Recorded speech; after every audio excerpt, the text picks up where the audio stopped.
Good evening. I'm Donald Trump Jr. Thank you. Thank you.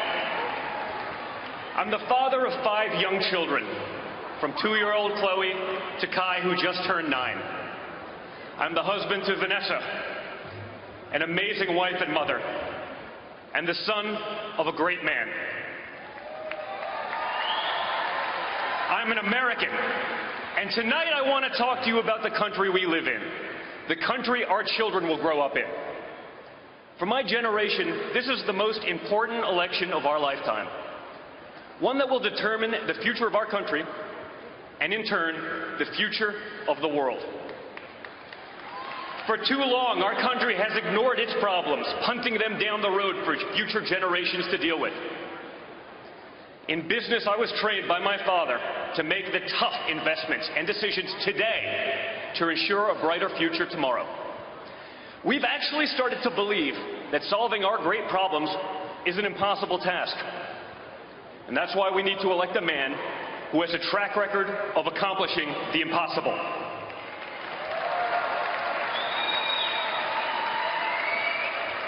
For the first time, parents no longer think that their kids will be as well off as we were. We've lost the confidence in our leaders and the faith in our institutions.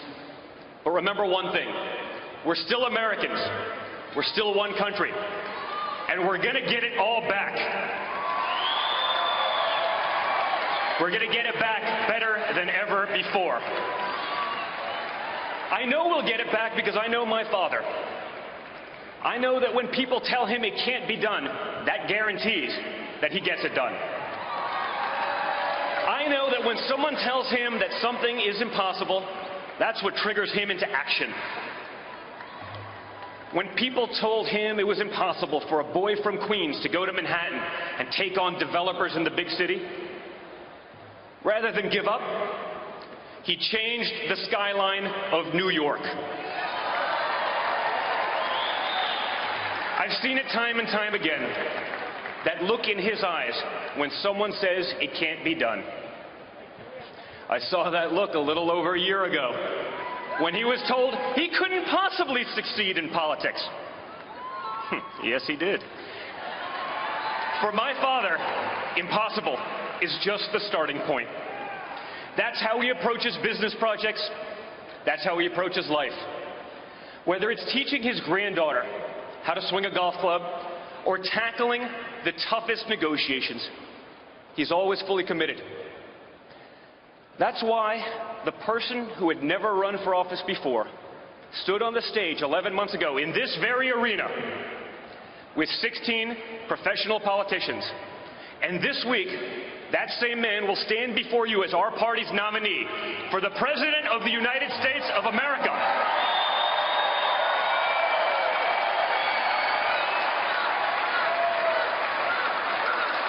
Thank you.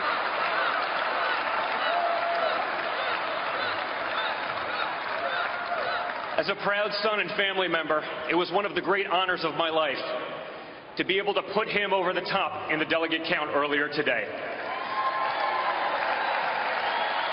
His unrelenting determination is why he's going to become our next president, and why I know that when my father says he can fix the country, he means it. You want to know what kind of president he'll be? Let me tell you how he ran his businesses. And I know, because I was there with him, by his side, on job sites, in conference rooms, from the time I could walk. He didn't hide out behind some desk in an executive suite. He spent his career with regular Americans. He hung out with the guys on construction sites, pouring sheetrock and pouring concrete and hanging sheetrock. He listened to them, and he valued their opinions as much and often more than the guys from Harvard and Wharton, locked away in offices away from the real work. He's recognized the talent and the drive that all Americans have. He's promoted people based on their character, their street smarts, and their work ethic, not simply paper credentials. To this day, many of the top executives in our company are individuals that started out in positions that were blue collar, but he saw something in them and he pushed them to succeed. His true gift as a leader is that he sees the potential in people that they don't even see in themselves. The potential that other executives would overlook because their resumes don't include the names of fancy colleges and degrees. I know he values those workers and those qualities in people because those are the individuals he had my siblings and me work under when we started out. That he would trust his own children's formative years to these men and women says all you need to know about Donald Trump. We didn't learn from MBAs. We learned from people who had doctorates in common sense.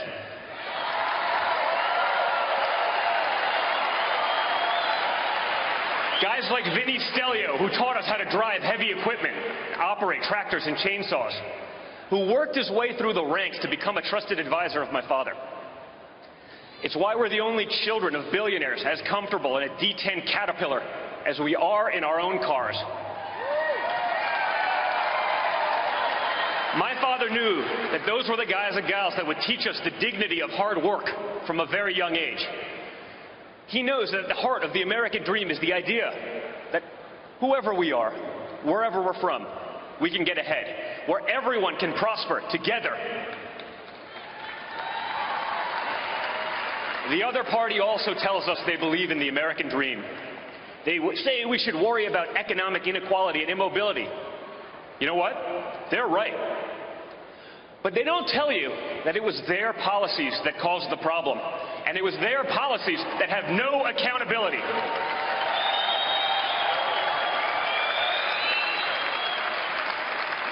They gave us the worst immigration system in the world, one that imports immobility, one that drives down employment and wages for Hispanic Americans, for African Americans, and for everyone. An immigration system that favors illegals over those trying to go through the process legally. And at times, even over law-abiding citizens.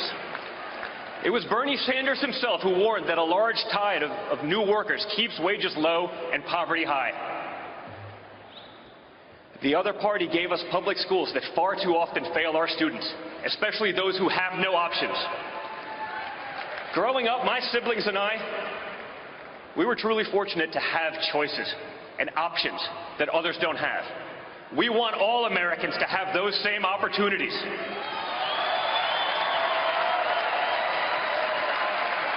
Our schools used to be an elevator to the middle class.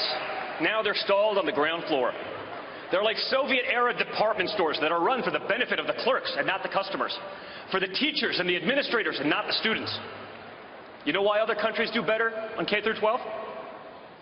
They let parents choose where to send their own children to school. That's called competition.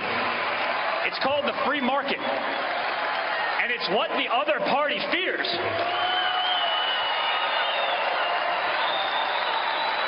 They fear it because they're more concerned about protecting the jobs of tenured teachers than serving the students in desperate need of a good education.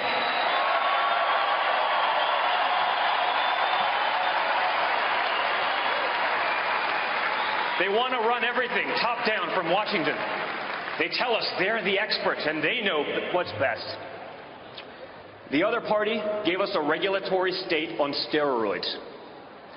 Dodd-Frank was 1,000 pages long, and it's already spun off 22,000 pages in regulations. Imagine trying to digest all that before you even open your doors for business. That doesn't help consumers. What it does is destroy small business in favor of big businesses who can afford the vast number of lawyers and accountants needed to comply. Dodd-Frank is consumer protection for billionaires. We've produced the thickest network of patronage and influence of any country at any time in world history. It's composed of the self-satisfied people at the top, our new aristocrats. We can't live that way any longer. It's too risky. Let me talk a little bit about risks. The other party is the party of risk. I've spent many time with many great Americans who have served this country in the military, and they know what's at stake. When we have weak leaders in positions of power, Americans risking their lives for our freedoms are less safe. You know, almost daily I get a call or a text from a real American hero. His name's Mark Geist, and I'm proud to call him a friend. Mark was part of the security team at the annex on our grounds of the consulate in Benghazi. Mark was one of the men who received frantic phone calls from his buddies at the compound, calls that pleaded for help, calls that he and his team tried to answer, but calls that didn't save all his friends, because Secretary Clinton's State Department had ignored their requests for help, both on the night in question and even in the weeks and months leading up to the attack. It was a tragedy, and one that would be repeated were she to win the election. Ask Mark who's fit to lead, who has the judgment to lead, who will take that call at 3 o'clock in the morning yet?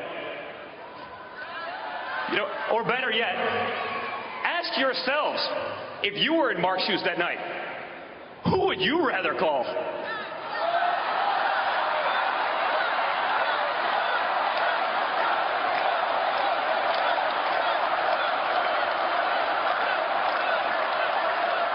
Let me tell you something about risk. If Hillary Clinton were elected, she'd be the first president who couldn't pass a basic background check. It's incredible. Hillary Clinton is a risk Americans can't afford to take. She says she'll issue executive orders to take away Americans' guns. She wants to appoint judges who will abolish the Second Amendment. Okay.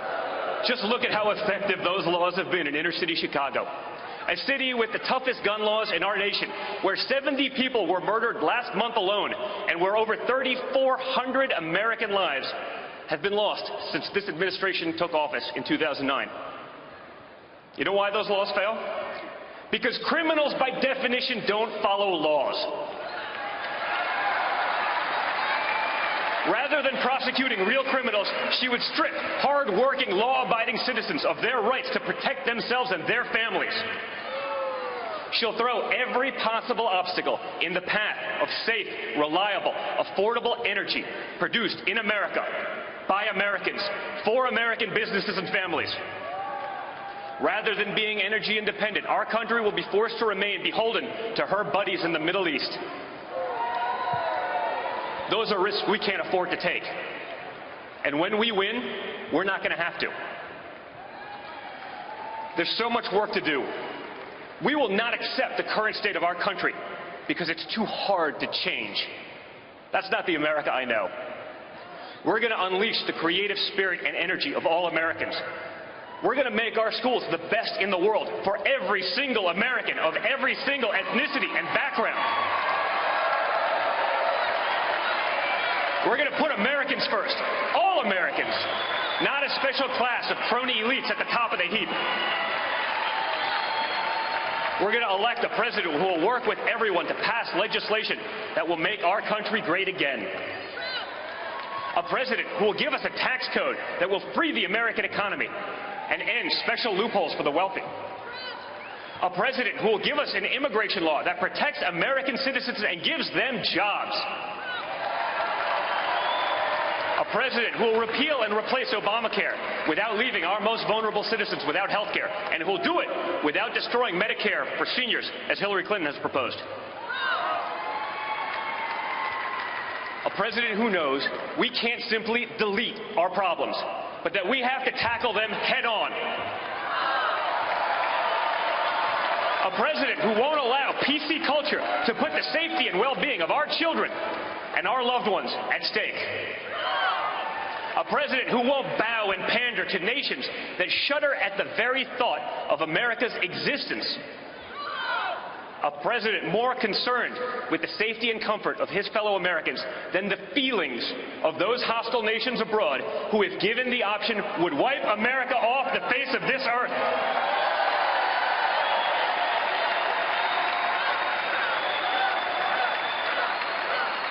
A president not beholden to special interests, foreign and domestic, and one who funded his entire primary run out of his own pocket just to prove it. A president who will secure and defend the borders of the United States and who will appoint judges who believe that freedom requires a limited government. A A president who won't use the highest office in the land as a path to personal enrichment. A president who's actually created real jobs, who has actually signed the front of a paycheck, and who doesn't just talk about it in theory. A president who has real people's families and livelihoods dependent on his success and the success of his company for decades. A president who speaks his mind, and not just when it behooves him to do so. Who doesn't have to run a focus group or use data analytics to be able to form a simple opinion. Who says what needs to be said and not just what you want to hear. A president who will unleash the greatness in our nation and in all of us, who will give the hard-working men and women who built this great country a voice once again. That president can only be my mentor, my best friend, my father, Donald Trump.